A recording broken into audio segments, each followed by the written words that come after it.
Hello friends, welcome to my channel Shri Vidya Vihar. This is Shreya. जैसा कि आप जानते हैं कि हमने एक सीडीपी की सीरीज को आरंभ किया है। इस सीरीज का नाम भी है आरंभ सीरीज फॉर सीडीपी। इस सीरीज में आपको सीडीपी के टॉप क्वेश्चंस देखने को मिलेंगे जो कि सीटेट के पीवाईक्यूज हैं। ये जो सीरीज है, अगर आपने इसको फॉलो किया तो ये सीटेट की तैयारी में आपके लिए बहुत ही हेल्पफुल साबित हो सकते हैं और आपका सीडीपी का प्रिपरेशन बहुत ही अच्छा हो सकता है। ये जो सीरीज चल रही है उसमें ये वीडियो थर्ड है। इससे पहले मैंने 2 वीडियो अपलोड कर दिया है, तो आप जाके उससे अपना प्रैक्टिस कर सकते हैं। और जैसे कि आपने स्क्रीन पे देखा कि मेरा नाम श्रेया शर्मा है और ये आज का जो सीडीपी का वीडियो है वो क्वेश्चन किससे रिलेटेड है? शिक्षण, अधिगम और मूल्यांकन, टीचिंग, लर्निंग एंड इवैल्यूएशन से ये क्वेश्चन सारे रिलेटेड है। उसी से रिलेटेड सारे पीवाईक्यूज है। तो चलिए स्टार्ट करते हैं अपने वीडियो को। और अगर हाँ आप वीडियो के अंत तक बने रहिए। अगर आपको मेरा वीडियो अच्छा लग रहा है तो आप मेरे चैनल को सब्सक्राइब करिए और वीडियो को लाइक शेयर करिए, जिससे मुझे भी मोटिवेशन मिले और मैं बहुत सारे आगे पीवाईक्यूज का प्रैक्टिस आपको करवा सकूं।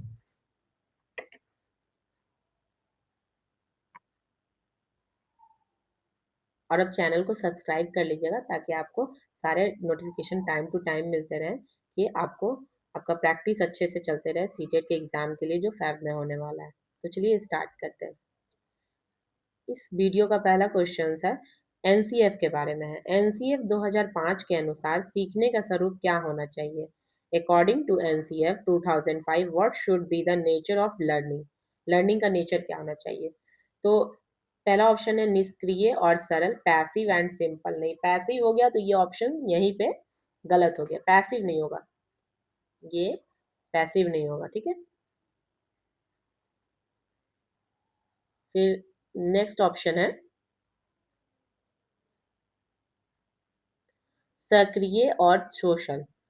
एक्टिव एंड सोशल, हाँ ये थोड़ा पॉजिटिव लग रहा है हमें। फिर निष्क्रिय और सामाजिक। सोशल तो ठीक है लेकिन निष्क्रिय नहीं होगा, तो इसलिए ये भी गलत है, पैसिव नहीं होगा। सक्रिय और व्यक्तिगत, इसमें सक्रिय है लेकिन व्यक्तिगत है यानी पर्सनल है, तो नहीं ये भी नहीं होगा। तो इसका करेक्ट ऑप्शन है ऑप्शन नंबर बी। इसके एक्सप्लेनेशन पे देखते हैं। एनसीएफ 2005 संरचनावादी दृष्टिकोण है, यानी इसका दृष्टिकोण क्या था? कंस्ट्रक्टिविस्ट अप्रोच इसने फॉलो किया एनसीएफ 2005, जो मानता है कि बच्चे सक्रिय रूप से और सामाजिक अंतःक्रिया के माध्यम से ज्ञान का निर्माण करते हैं। कहने का ये मतलब है कि एनसीएफ इस चीज को प्रमोट करता है कि कोई भी बच्चा है जो एक्टिव होकर ज्यादा सीखेगा और जो अपने समाज है, उसकी सोसाइटी है, उसके साथ वो अंतःक्रिया करके, मतलब उसके साथ वो काम करके, सोशल इंटरेक्शन करके क्या करेगा? अपने नॉलेज को कंस्ट्रक्ट करेगा, है ना।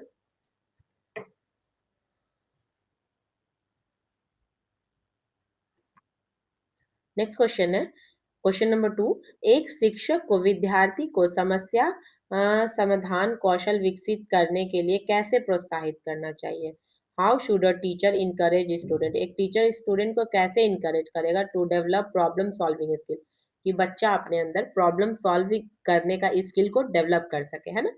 तो इसका ऑप्शन है उन्हें समस्याओं को तैयार समाधान उपलब्ध करा के। उन्हें समस्याओं के तैयार समाधान उपलब्ध करा के, मतलब नहीं, ये क्या बोल रहा है कि उन्हें एक तरह से रेडीमेड रेडीमेड हम उसको समाधान उपलब्ध करा देंगे, तो नहीं, ये ऑप्शन तो सही नहीं है। ठीक है, फिर केवल पाठ्य पुस्तक में दिए गए प्रश्नों को हल कराने के लिए कहकर नहीं, ये तो सिर्फ आपको क्या हो जाएगा, ये बुक के ऊपर बेस्ड करके, वो भी नहीं है। उन्हें समस्याओं पर विचार विमर्श, हाँ ये ऑप्शन थोड़ा सही लग रहा है, देखते हैं आगे। उन्हें समस्याओं पर विचार विमर्श करने और विभिन्न समाधानों की खोज करने के लिए प्रेरित करके, मतलब उन्हें उनका जो प्रॉब्लम है उस पे उनको थिंक करने के लिए बोला जाएगा कि आप इस प्रॉब्लम को समझिए, उस पर थिंक करिए और इसके जो कितने तरह के विकल्प लाइए कि इसका समाधान क्या-क्या हो सकता है, उस पर खोज करिए और उस चीज़ के लिए उसको मोटिवेशन करेंगे कौन? टीचर। ये ऑप्शन सही लग रहा है। फिर कठोर रोड प्रैक्टिस पर ध्यान केंद्रित करके, नहीं ये नहीं होगा। ठीक है? कठोर अभ्यास ऐसा कुछ नहीं है, बच्चों को इतना मतलब ये नहीं, आप प्रेशराइज़ नहीं कर सकते हैं। तो इसका करेक्ट ऑप्शन है ऑप्शन नंबर सी यानी इसका आंसर सी है। इसका एक्सप्लेनेशन देखते हैं। समस्या समाधान कौशल यानी अगर हमको प्रॉब्लम सॉल्विंग स्किल बच्चे में डेवलप करना है तो छात्रों में हमें क्या करना चाहिए, डाइवर्जेंट थिंकिंग यानी अपसारी डाइवर्जेंट थिंकिंग क्या होता है आप जानते हैं। डाइवर्जेंट थिंकिंग का मतलब है कि किसी भी समस्या को अगर दिया जा रहा है बच्चे को तो उनको इस चीज के लिए प्रोत्साहित करना कि आप अलग अलग तरीके से इसका समाधान सोचिए, क्या इसका सॉल्यूशन हो सकता है। मतलब ओपन एंडेड होता है कि मतलब हर तरीके से बच्चा उसको क्रिएटिविटी लगा के सॉल्व करने का प्रयास कर रहा है, ठीक है। और इसी का अपोजिट होता है कन्वर्जेंट थिंकिंग। तो कन्वर्जेंट को हम गलत नहीं बोल सकते, कुछ कुछ ऐसे क्वेश्चंस होते हैं या फिर प्रॉब्लम्स होते हैं जिसका सिर्फ एक ही सॉल्यूशन है, उसके अनेक सॉल्यूशंस नहीं हो सकते, तो उसमें तो डाइवर्जेंट थिंकिंग नहीं होगा, कन्वर्जेंट ही थिंकिंग होगा। लेकिन अगर हम बेस्ट की बात बोले तो कन्वर्जेंट के अकॉर्डिंग डाइवर्जेंट ज्यादा बेस्ट होता है का उपयोग करना और समाधानों के लिए विभिन्न दृष्टिकोण का पता लगाने के लिए प्रोत्साहित करना चाहिए। क्वेश्चन नंबर थर्ड है, एक शिक्षक के लिए बच्चों की त्रुटियों को समझना क्यों महत्वपूर्ण है। मतलब एक टीचर है जो वो किसी भी स्टूडेंट की गलतियों को क्यों समझे, ये क्यों इम्पोर्टेंट है, why is it important for teacher to understand children's errors. Children का जो एरर है उसको समझना टीचर्स के लिए क्यों इम्पोर्टेंट है। तो वे बच्चों की सोच में अंतर्दृष्टि यानी इंसाइट प्रदान करती है और अधिगम का एक हिस्सा होती है। अच्छा, ये ऑप्शन बोल रहा है कि जो बच्चों का जो सोच है उसका बच्चों का क्या सोच है वो समझना, वो समझने के लिए टीचर्स को उनके एरर को समझना चाहिए कि बच्चा गलती कहाँ कर रहे हैं, बच्चा आखिर सोच क्या रहा है। और ये एक लर्निंग का हिस्सा होती है, मतलब टीचिंग लर्निंग प्रोसेस का एक ये हिस्सा होती है। तो ये ऑप्शन पॉजिटिव लग रहा है, तो चलिए आगे देखते हैं। पहले वे केवल यह दर्शाती है कि बच्चे लापरवाह है, नहीं, एरर्स कभी भी ये नहीं दर्शाती कि बच्चे लापरवाह हैं। वे शिक्षकों को बच्चों को डांटने का अवसर देती है, नहीं ये तो कोई वैलिड ऑप्शन नहीं हुआ कि बच्चों को डांटने का अवसर देती है, ऐसा नहीं कि टीचर है इसलिए समझे ताकि बच्चों को वो डांट सके, नहीं वैसा कुछ नहीं होता है। वे केवल पाठ्य पुस्तक की सामग्री को दोहराने के लिए मजबूर करती है, नहीं ऐसा नहीं कि बच्चे एरर इसलिए कर रहे हैं ताकि पाठ्य पुस्तक को दोबारा दोहराया जाए। तो इसका करेक्ट ऑप्शन होगा A, answer will be A. Explanation क्या है? त्रुटियां वास्तव में सॉरी वास्तव में सीखने की प्रक्रिया का एक स्वाभाविक हिस्सा है। मतलब गलती हर कोई करता है, कहने का मतलब है no one is perfect, okay. तो गलती हर कोई करता है, सीखने का ये टीचिंग लर्निंग जो प्रक्रिया है उसका एक ये हिस्सा माना जाता है। वे शिक्षक को यह समझने में मदद करती है कि बच्चा कैसा सोच रहा है। जो टीचर है वो, यहाँ क्वेश्चन क्या आपका पूछा गया है कि क्यों इंपॉर्टेंट है कि टीचर बच्चों की गलतियों को समझे, एरर को समझे। तो इसलिए इंपॉर्टेंट है ताकि टीचर है जो बच्चे की सोच को समझ सके कि बच्चा क्या सोच रहा है, क्यों इसकी गलतियां हो रही है और उसकी अवधारणात्मक कमियां कहाँ हैं। मतलब बच्चे गलतियां कहाँ कर रहे हैं, उनके सोच में कहाँ कमी है कि वो मतलब एरर कर रहे हैं, ये समझने के लिए एरर्स इंपॉर्टेंट है, टीचर्स को समझना है। मतलब टीचर्स है जो बच्चे के एरर्स को समझे, इसलिए ये इंपॉर्टेंट है ताकि उनके सोच को समझ सके। क्वेश्चन नंबर 4 है, अधिगम क्या है यानी learning is what is learning. केवल तथ्यों को याद करने का तक सीमित नहीं। ये ऑप्शन तो इसका आंसर शायद पहले ही शो हो गया, अच्छा कोई नहीं, ये तो ऑप्शन गलत ऐसे ही लग रहा है आपको। केवल व्यवहार में अस्थायी परिवर्तन नहीं, लर्निंग तभी होगा जब अस्थायी नहीं अस्थायी परिवर्तन होगा। अनुभव के परिणाम स्वरूप व्यवहार में अपेक्षाकृत अस्थायी परिवर्तन है, हाँ ये ऑप्शन सही है। परीक्षा पास करने का साधन नहीं, ऐसा कुछ नहीं है कि आपको लर्निंग सिर्फ इसलिए करना है कि आप परीक्षा पास कर सके। नेक्स्ट क्वेश्चन क्या, क्वेश्चन नंबर 5 सीसी से है, सतत एवं व्यापक मूल्यांकन यानी कॉम्प्रिहेंसिव कंटिन्यूअस कॉम्प्रिहेंसिव इवैल्यूएशन, ठीक है। What is the main objective of continuous and comprehensive evaluation, क्या उसका ऑब्जेक्ट क्या उद्देश्य है। छात्रों को उच्च कक्षा में प्रमोट करना, नहीं, कॉन्टिन्यूअस कॉम्प्रिहेंसिव इवैल्यूएशन ये होता है कि मतलब सतत रूप से बच्चों का हम मूल्यांकन करते रहें ताकि उनका व्यापक रूप से और रेगुलर बेसिस पे उनका हम मूल्यांकन करते रहें ताकि हम बच्चे का हॉलिस्टिक डेवलपमेंट में ये काम आता है, ठीक है। छात्रों को उच्च कक्षा में प्रमोट करना नहीं, कक्षा प्रमोट करने के लिए रेगुलर आपको नहीं इवैल्यूएट करना बच्चों को, छात्रों को केवल अंक देना नहीं, ये भी नहीं कि सिर्फ़ आपको उसको अंक देना है।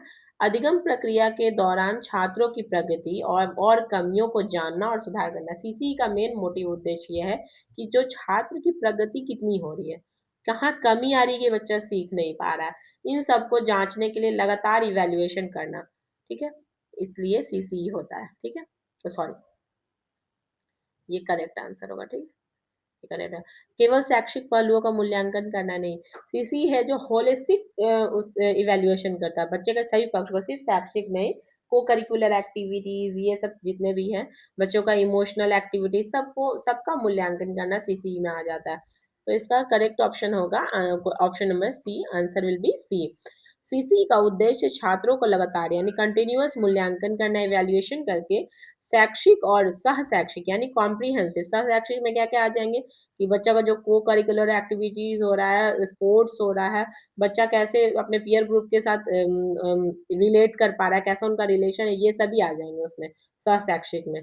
दोनों क्षेत्रों में सुधार के लिए समय पर प्रतिक्रिया, फीडबैक प्रदान करना। एक फीडबैक दिया जाए बच्चों को कि बच्चा यहाँ गलती कर रहा है, उसकी प्रगति यहाँ तक हो रही है, कहाँ बच्चा रुक जा रहा है जिस वज़ह से उसका डेवलपमेंट नहीं हो रहा है, ये सब सभी चीज़ को आँकना, सभी चीज़ का मूल्यांकन करना और फिर उस प्रोसेस में सुधार करना, जिससे बच्चा रुक जा रहा था, बच्चे में कमियाँ आ रही थी, बच्चा है जो कहीं गलती कर रहा था, उस प्रोसेस में क्यों गलती कर रहा है, टीचर खुद में भी सुधार करेंगे और बच्चों को भी सिखाने का प्रयास करेंगे। ओके?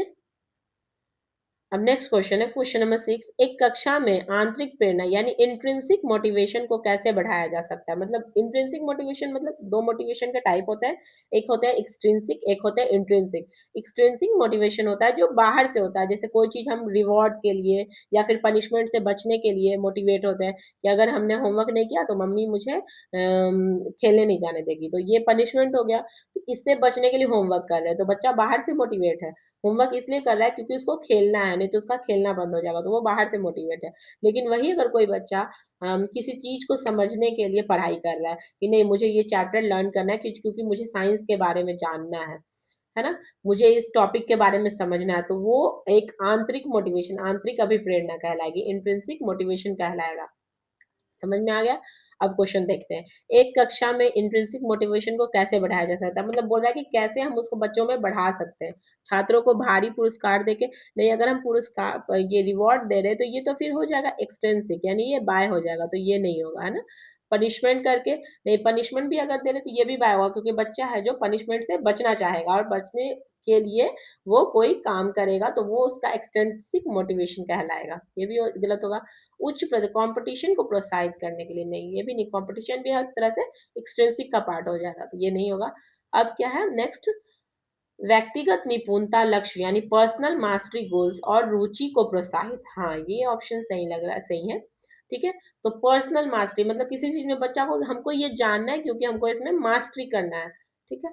और अपनी रुचि, अपने इंटरेस्ट के अकॉर्डिंग खुद को उसको रुचि को इंटरेस्ट को प्रोत्साहित करने के लिए, मोटिवेशन देने के लिए, हमको इंटरेस्ट है इसलिए हम पढ़ रहे हैं, ठीक है? तो ये आंसर इसका होगा आंसर डी। एक्सप्लेनेशन इज आंतरिक प्रेरणा कार्य में व्यक्तिगत आनंद, मतलब कोई भी व्यक्ति अगर अपने आंतरिक जिसमें वो इंट्रिंसिक मोटिवेशन से कोई काम कर रहा है तो उससे व्यक्ति है जो उसमें आनंद आएगा, उसका खुद का पर्सनल उसको है जो उसमें रुचि है, ठीक है? ना कि बाहरी बाहरी प्रोत्साहन या दबाव से वो काम नहीं कर रहा है। इसलिए छात्रों को व्यक्तिगत निपुणता पर ध्यान केंद्रित कराना चाहिए ताकि मतलब किसी भी बच्चे को अगर आप लोग सिंपल से आप भी होंगे अगर पेरेंट्स तो आप भी बोलते होंगे अपने बच्चों को या फिर आपके पेरेंट्स आपको बोलते होंगे कि तुम किसी के बोलने से पढ़ाई नहीं करो, है ना? खुद से जैसे अभी हमें आपको सीटेट निकालना है, जब मैंने भी निकाला था तो मुझे था कि मुझे इंट्रिंसिक मोटिवेशन था, मुझे निकालना, मुझे किसी को दिखाना नहीं है कि मुझे ये मैंने निकाल के दिखा दिया, नहीं, मुझे खुद निकालना है, इसलिए मैं मेहनत कर रही हूँ ताकि मुझे इससे मोटिवेशन मिलेगा, मुझे अपने फ्यूचर के लिए काम करना है। तो ये चीज़ हमें पता था, हमें अपना एम पता था इसलिए हम इंट्रिंसिक मोटिवेट थे अपने काम के प्रति और तभी हमने अपने लक्ष्य को प्राप्त किया। उसी प्रकार अगर आप आज इंट्रिंसिक मोटिवेट होंगे, खुद से मोटिवेट होंगे कि हाँ, मुझे ये करके दिखाना है, ठीक है? मुझे किसी तरह निकालना है, मुझे किसी तरह इस बार सीटेट फर्स्ट अटेम्प्ट में ही क्लियर करना है, तो ऑफ कोर्स ये ज़रूर निकलेगा आपका एग्ज़ाम फर्स्ट अटेम्प्ट में ज़रूर निकल जाएगा। अगर आप इंट्रिंसिक मोटिवेट होके इसको अच्छे से ध्यानपूर्वक करते हैं, तो आपका ज़रूर निकलेगा। तो ये एग्ज़ाम्पल यहाँ पे सूट कर रहा है इस क्वेश्चन पे। ओके, नेक्स्ट क्वेश्चन है, एक प्रभावी शिक्षक वह है जो मतलब an effective teacher is one who. Actually मेरा गला खराब है थोड़ा, इसलिए मेरी आवाज़ थोड़ी बैठी हुई है। कोई नहीं, स्टार्ट करते हैं। एक प्रभावी शिक्षक वह है जो हमेशा छात्रों को तुरंत उत्तर देने के लिए कहता है। नहीं, ऐसा नहीं कि एक टीचर वही अच्छा है जो बच्चों को बोलेगा आप तुरंत हमको आंसर दीजिए, तो ये तो नहीं होगा। केवल पाठ्यक्रम को समय पर पूरा करने पर ध्यान केंद्रित करना नहीं, ऐसा नहीं कि आप सिर्फ अपना बुकिश ज्ञान दे रहे हैं बच्चे को, तो सिर्फ ये नहीं होगा। छात्रों को सोचने, प्रश्न पूछने, विचार विमर्श करने के लिए प्रोत्साहित करना। हाँ, ये ऑप्शन सही है कि छात्रों को बोला जाएगा। एक अच्छा टीचर, एक प्रभावी शिक्षक वही है जो छात्रों को बोलेंगे कि आप कि सोचिए, थिंक करिए, किसी भी प्रश्न पूछिए, क्यूरोसिटी लाइए अपने अंदर, विचार विमर्श करिए, गहन चिंतन करिए, के लिए उसको मोटिवेट करेंगे, है ना? छात्रों को डराकर कक्षा में नहीं, है तो बिल्कुल ही गलत है। डरा के ये सब कोई पार्ट नहीं है आपको पढ़ा टीचिंग लर्निंग सिस्टम का। इसका करेक्ट ऑप्शन सी होगा। Answer will be C. प्रभावी शिक्षण छात्रों का आलोचनात्मक चिंतन यानी क्रिटिकल थिंकिंग, बच्चों को क्रिएटिविटी बच्चों में लाने के लिए उनको क्रिटिकल थिंकिंग करने के लिए मोटिवेट करना और समस्या समाधान कौशल विकसित करने, बच्चा खुद से प्रॉब्लम को सॉल्व कर सके के लिए सक्रिय रूप से शामिल करता है। क्वेश्चन नंबर 8 है क्रिएटिविटी से।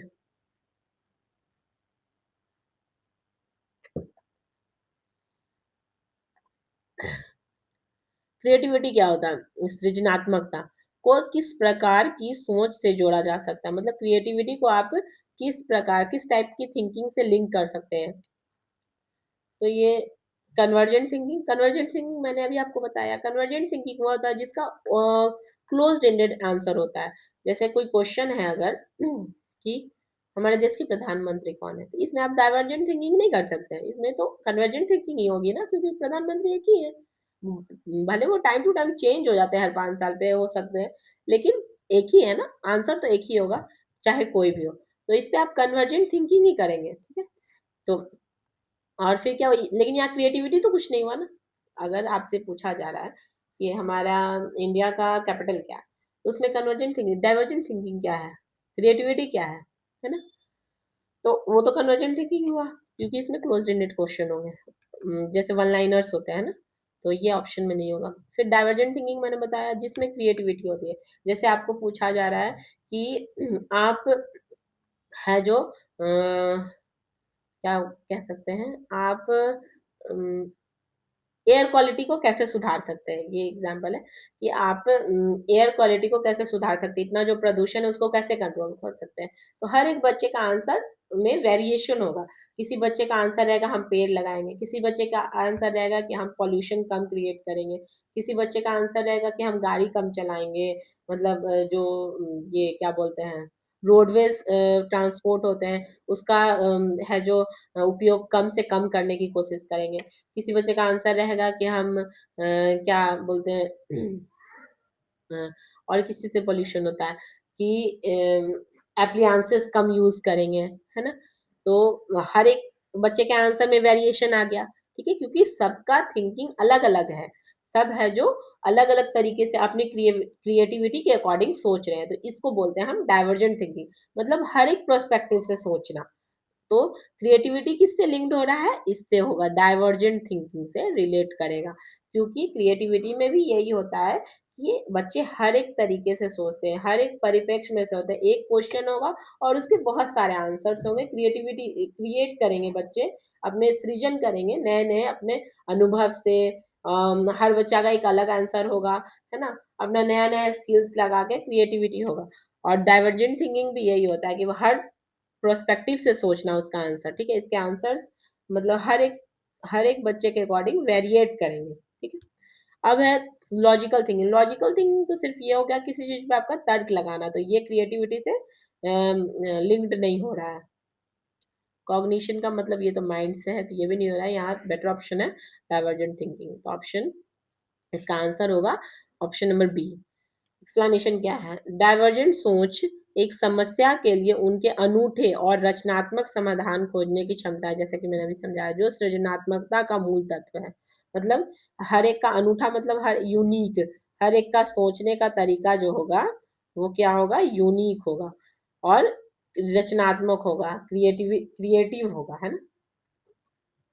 अब है क्वेश्चन नंबर 9, टीएलएम यानी टीचिंग लर्निंग मटेरियल, शिक्षण शिक्षण अधिगम सामग्री का मुख्य उद्देश्य क्या होना चाहिए? इसका उद्देश्य क्या है? What should be the main objective of teaching learning material? इसका ऑब्जेक्टिव क्या है टीएलएम का? ऑप्शन है छात्रों को केवल मनोरंजन प्रदान करना, नहीं, टीचर है जो टीएलएम इतनी मेहनत से बनाता है बच्चों को एंटरटेन करने के लिए तो नहीं, हाँ बच्चों में रुचि लाने के लिए जरूर करता है, लेकिन इंटरटेन नहीं करना है उसका मोटिव है। उससे रुचि लाके बच्चों को उस किसी नए टर्म को सिखाना है ना? तो ये तो नहीं होगा।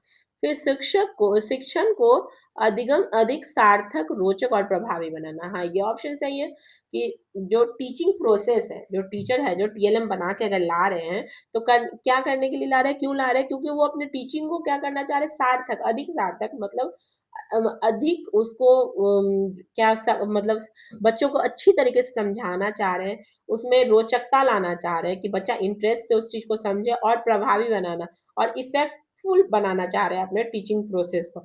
जैसे कि अगर एग्जांपल देखिए कि अगर किसी बच्चे को बुक से आप पढ़ा रहे हैं कि हार्ट का फंक्शन क्या होता है, लिवर का फंक्शन क्या होता है, ऑर्गन सिस्टम का फंक्शन क्या होता है, और वहीं एक दूसरी कक्षा में एक टीचर है जो उसी चैप्टर को, सेम टॉपिक को पढ़ा रहे हैं, हार्ट का मॉडल बना के ले आए, लंग्स का मॉडल बना के ले आए कि लंग फंक्शन कैसे करता है, हार्ट आपका पंप कैसे करता है ना?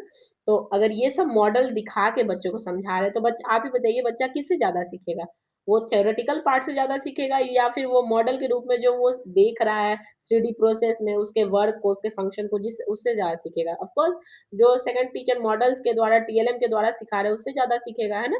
तो ये क्या हुआ कि बच्चा इंटरेस्ट से सीख रहा है। वही अगर टीचर आया लेक्चर देके चला गया, बच्चा भी इंटरेस्ट से याद नहीं करता है उसको, मतलब सुना, लेक्चर सुना, उसमें डिसिप्लिन भी नहीं होता बच्चों में। लेकिन वही मॉडल वगैरह दिखा के अगर आप बच्चे को ला, तो बच्चा कॉन्सेंट्रेट होके पढ़ेगा उस चीज को कि टीचर मेरे क्या सिखा रहे हैं, क्या इंटरेस्टिंग है इसमें सीखने को, है ना? तो यही होता है। शिक्षक का काम कम करना, नहीं, टीएलएम इसलिए नहीं बना के लाते कि शिक्षक का काम कम है, नहीं, टीचर्स तो बल्कि और इसमें ज्यादा मेहनत करते हैं ना।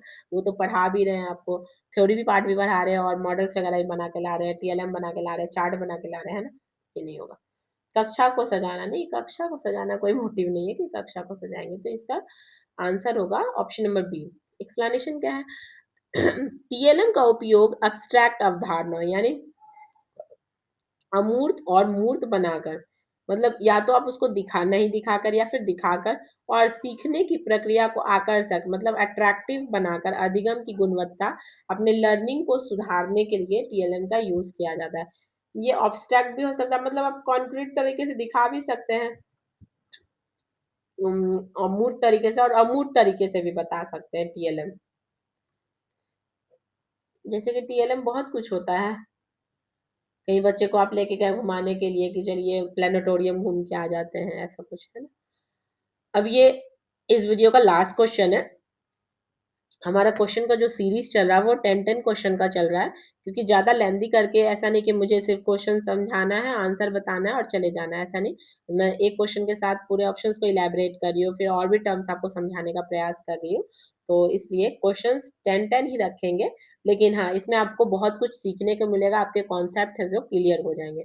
तो अगर आपको ये वीडियो मेरा अच्छा लगता है तो आप इसको लाइक करिए, शेयर करिए और मेरे चैनल को सब्सक्राइब करिए, ताकि आगे आपको इसी तरह के वीडियोस मिलते रहें, सब नोटिफिकेशंस आपको टाइम टू टाइम मिलते रहे, और आपकी सीटेट की तैयारी बहुत ही बेहतर हो, और आपका जिनका फर्स्ट अटेम्प्ट है उनका फर्स्ट अटेम्प्ट में निकल जाए, या फिर जिनका सेकंड अटेम्प्ट, थर्ड अटेम्प्ट है उनका भी निकल जाए, है ना? तो हम क्या कह सकते हैं इस समय कि work smarter rather than harder। चलिए लास्ट क्वेश्चन है, देखते हैं। समाजीकरण, सोशलाइजेशन क्या होता है? अच्छा, सोशलाइजेशन होता है क्या? सोशलाइजेशन वो होता है कि जैसे एग्जांपल से अगर आप समझे कि दो बच्चे हैं, ठीक। एक बच्चा है जो बहुत कम बोलता है, एक बच्चा बहुत ज्यादा नहीं कह सकते, बहुत फ्रेंडली बिहेवियर है उसका, है ना। वो हर हर कोई से घुल मिल जाता है, किसी से भी बात कर लेता है, किसी से भी उसकी फ्रेंडशिप हो जाती है, किसी से भी वो लंच शेयर कर लेता है, ठीक है। सबसे उसकी दोस्ती हो जाती है। तो वो बच्चा है जो वो सोशलाइज ज़्यादा है, उसमें वो स्किल है कि वो किसी के साथ भी अच्छे से फ्रेंडली बिहेवियर करके उसका फ्रेंड बन जाता है, तो सोशलाइजेशन प्रोसेस उसका अच्छा है ना। और जो बच्चा कम बोल रहा है वो खुद में ही मतलब उसको उसमें सोशलाइजेशन स्किल कम डेवलप हुए हैं, मुकाबले जिस बच्चे में अच्छे से डेवलप हुआ है ना। इसको हम लोग सोशलाइजेशन बोलते हैं कि कैसे हमको समाज के साथ उसकी जो समाज की जो ये है क्या बोलते हैं रूल्स एंड रेगुलेशंस है उसको फॉलो करके, बच्चे के पर्सपेक्टिव से नहीं बोल रही हूँ मैं, हम अपने भी पर्सपेक्टिव से बोल रहे हैं कि हम सामाजिक आदमी क्यों कहलाते हैं, क्योंकि हम सोसाइटी का कोई रूल रेगुलेशन होता है, ठीक है। तो उसके अकॉर्डिंग हम वर्क करें। अगर सोसाइटी जो हमारा समाज है जो वो कहता है कि दिन में काम करना है और रात में आराम करना है, तो ये सोसाइटी की मांग, कोई भगवान तो नहीं बोले कि आप रात में काम नहीं करिए, दिन में काम करिए, सो जाइए, इस टाइप से कुछ भी। तो अगर हम किसी एक पक्ष को अगर छोड़ दें, कुछ बच्चे ऐसे बोलेंगे कि ऐसा नहीं, रात में भी वर्क होता है, लेकिन जनरली समाज का क्या ये है कि हमें दिन में ऑफिस जाना है, रात में घर में आ जाना है ना। तो ये एक सामाजिक प्रक्रिया है, ठीक है। फिर और भी कुछ ले लीजिए, जैसे कि आपको समाज के अकॉर्डिंग आप लड़का लड़की शादी कर सकते हैं। आजकल तो बहुत सारे हैं कि मतलब हाँ, लड़का लड़की शादी करे, लड़का लड़का शादी करे, लड़की लड़की शादी करे, तो ये समाज के खिलाफ है। लेकिन समाज इसको अभी पूरी तरह से एक्सेप्ट नहीं कर रहा है। हर एक का लाइफ स्टाइल अलग है, खुद का उनको जीने का हक है, हम किसी चीज पे जजमेंट नहीं कर रहे हैं। लेकिन हाँ, ये समाज के खिलाफ है, समाज इसको एक्सेप्ट अभी नहीं कर पा रही है। आगे के परिस्थितियों में कुछ नहीं कहा जा सकता है, लेकिन अभी फिलहाल समाज है जो इसको एक्सेप्ट नहीं कर पा रही है। अभी ये है कि हाँ, लड़का और लड़की शादी करते हैं, वो एक सुखी दाम्पत्य जीवन होगा, ये समाज की धारणा है। तो इसी को फॉलो कर रहा है हर एक आदमी, और जो इसको फॉलो कर रहा है वो सामाजिक आदमी है, और जो नहीं फॉलो कर रहा है उसमें उसका बहिष्कार होता है, उसको समाज में अच्छी तरीके से नहीं ट्रीट किया जाता है, ये इश्यू हो जाता है ना। तो क्या प्रक्रिया है समाजीकरण, मतलब आप सिंपल सा समाजीकरण को अगर आपको समझना है तो live according to society, according to your समाज, है ना। चलिए इसका ऑप्शन देखते हैं। जिससे बच्चे केवल नियमों और विनियमों को सीखते हैं। क्या ये है सिर्फ समाज सोशलाइजेशन? नहीं, सिर्फ ये तो नहीं है। जिसमें कोई परिवर्तन नहीं होता, नहीं, सोशलाइजेशन में कैसे कोई परिवर्तन नहीं होता है। जो मूल्यों, ये देखिए यहाँ पे ये सेम, जो मूल्यों, विश्वासों और मानदंडों को अर्जित करने में मदद करती है सोशलाइजेशन प्रक्रिया। सॉरी, सोशलाइजेशन प्रक्रिया क्या है? सोशलाइजेशन प्रक्रिया है जो मूल्यों, जो नॉर्म्स है सोसाइटी के, जो विश्वास है, वैल्यूज है सोसाइटी की, जो मानदंड है, रूल्स रेगुलेशन है, उसके अकॉर्डिंग अगर कोई रह रहा है, उसको हम लोग सामाजिक आदमी बोलेंगे। और इन सभी को अर्जित करने में जो मदद करता है वो ये प्रोसेस है, क्या? आपका सोशलाइजेशन। ये प्रोसेस है जो इन्हीं सबको, सोसाइटी के नॉर्म्स को, बिलीफ्स को, मानदंडों को, उनके, है ना, रूल्स को अर्जित करने में जो प्रोसेस मदद करता है, जो जो हम इसको फॉलो करते हैं, जो प्रोसेस को हम फॉलो करते हैं, उसी प्रोसेस को क्या बोला जाता है? सोशलाइजेशन, सामाजिकरण, सोशलाइजेशन। जिसका केवल एक एजेंट होता है, नहीं कुछ नहीं है, ठीक है। इसका ऑप्शन आंसर होगा option number C. Explanation is, समाजीकरण वह प्रक्रिया है जिसके माध्यम से व्यक्ति समाज की संस्कृति, रीति रिवाजों और अपेक्षित व्यवहारों को सीखता है। जो समाज हमारे से एक्सपेक्ट कर रहा है कि आपको समाज के अकॉर्डिंग कैसे रहना है, उसी को जो सीखने की प्रक्रिया होती है, जो सोसाइटी, सिंपल सा ऐसा है, जो सोसाइटी हमसे एक्सेप्ट कर रहा है, जो हमसे एक्सपेक्ट कर रहा है सोसाइटी कि आप ऐसे रहिए, और उसी प्रक्रिया को, उसी रूल्स को सीखने, संस्कृति को सीखने, रीति रिवाजों को सीखने, समाज जो हमारे से अपेक्षित व्यवहार जो एक्सपेक्ट कर रहा है कि आप ये व्यवहार सीखिए, उसी सीखने की प्रक्रिया को हम क्या बोलते हैं? सोशलाइजेशन बोलते हैं, सामाजिकरण बोलते हैं। तो चलिए, क्वेश्चंस यहीं पे फिनिश हुए। Thank you for watching my video. और अगर आपको ये वीडियो अच्छा लगे तो प्लीज़ चैनल को सब्सक्राइब करिए और मेरे वीडियो को लाइक एंड शेयर करिए। जिससे मुझे मोटिवेशन मिले और मैं आपके लिए ऐसे ही मेहनत करके आगे और पीवाईक्यूज़ को लाते रहूँ। Thank you.